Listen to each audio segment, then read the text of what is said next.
colleague Kearns and Deputy Jennifer Whitmore to conclude. Thank you, Ciarán Comhairle.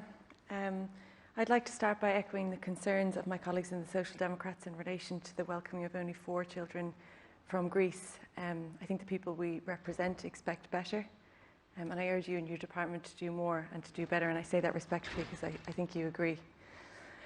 Our motion speaks to an ugly truth in Irish society. It highlights a reality often overlooked. While the term child poverty conjures up images of 20th century slums, in fact, that is over 200,000 children at risk in Ireland at the moment, and more than 90,000 are in consistent poverty. That is more children than the entire population of my constituency. Children who are at risk of or live in economic and material deprivation. This means that they don't have guaranteed access to sufficient food, shelter, healthcare and other essentials that so many of us take for granted. These are truly shocking figures, all the more so for a country that is considered to be one of the wealthiest in Europe.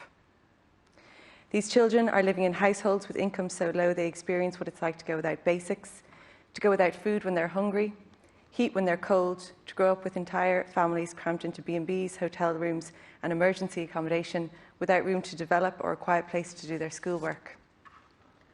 Analysis by the CAO found that the risk of poverty is higher in rural areas compared to urban areas. The consistent erosion of working conditions means that there are many farming and fishing families who fall below the poverty line now. At the start of the pandemic, volunteers in West Cork food banks were worried that they wouldn't be able to get enough supplies to ensure families would be fed in my constituency. A primary school principal recently explained to me how several households were dependent on the school meal scheme. This reality often goes unnoticed. In both rural and urban Ireland, there are children going hungry or without the structures they need to develop healthily and to their full potential. Their childhoods will be bookended by 2 recessions and will leave an impact on their opportunities and ability to reach their potential for the rest of their lives. We know children bore the brunt of the last recession and we can't let it happen again. These inequalities will perpetuate class and social division for future generations and lead to social exclusion for many of these children. They have not made this choice. They are victims of a society that doesn't see them as important as corporate tax breaks, investment companies and housing developers. We also know that poverty affects children from minority backgrounds and children with disabilities more. Our disability support organisations and professionals do amazing work, but they simply do not have the resources to properly help everybody. We all know stories of children waiting years for vital operations and therapeutic services, confined to inappropriate wheelchairs or not being able to access education in their area. If your family has the means, they can get these privately. If not, you have to wait, sometimes in pain for the state to get around to you. This is the reality of child poverty in Ireland.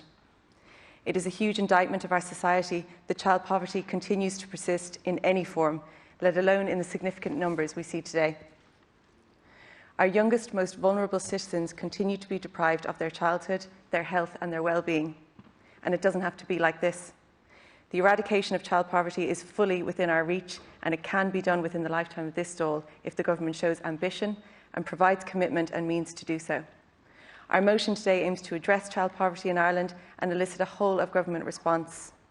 We're echoing calls by Social Justice Ireland, St Vincent de Paul and the Children's Rights Alliance and others. This government needs to legislate to end child poverty and establish a child poverty unit headed by the Department of the Taoiseach. The only way to do this is with collaboration across all government departments, including yours, and by poverty-proofing every piece of legislation, starting with the budget. This motion is a means to end child poverty. It goes to the heart of why we are public representatives.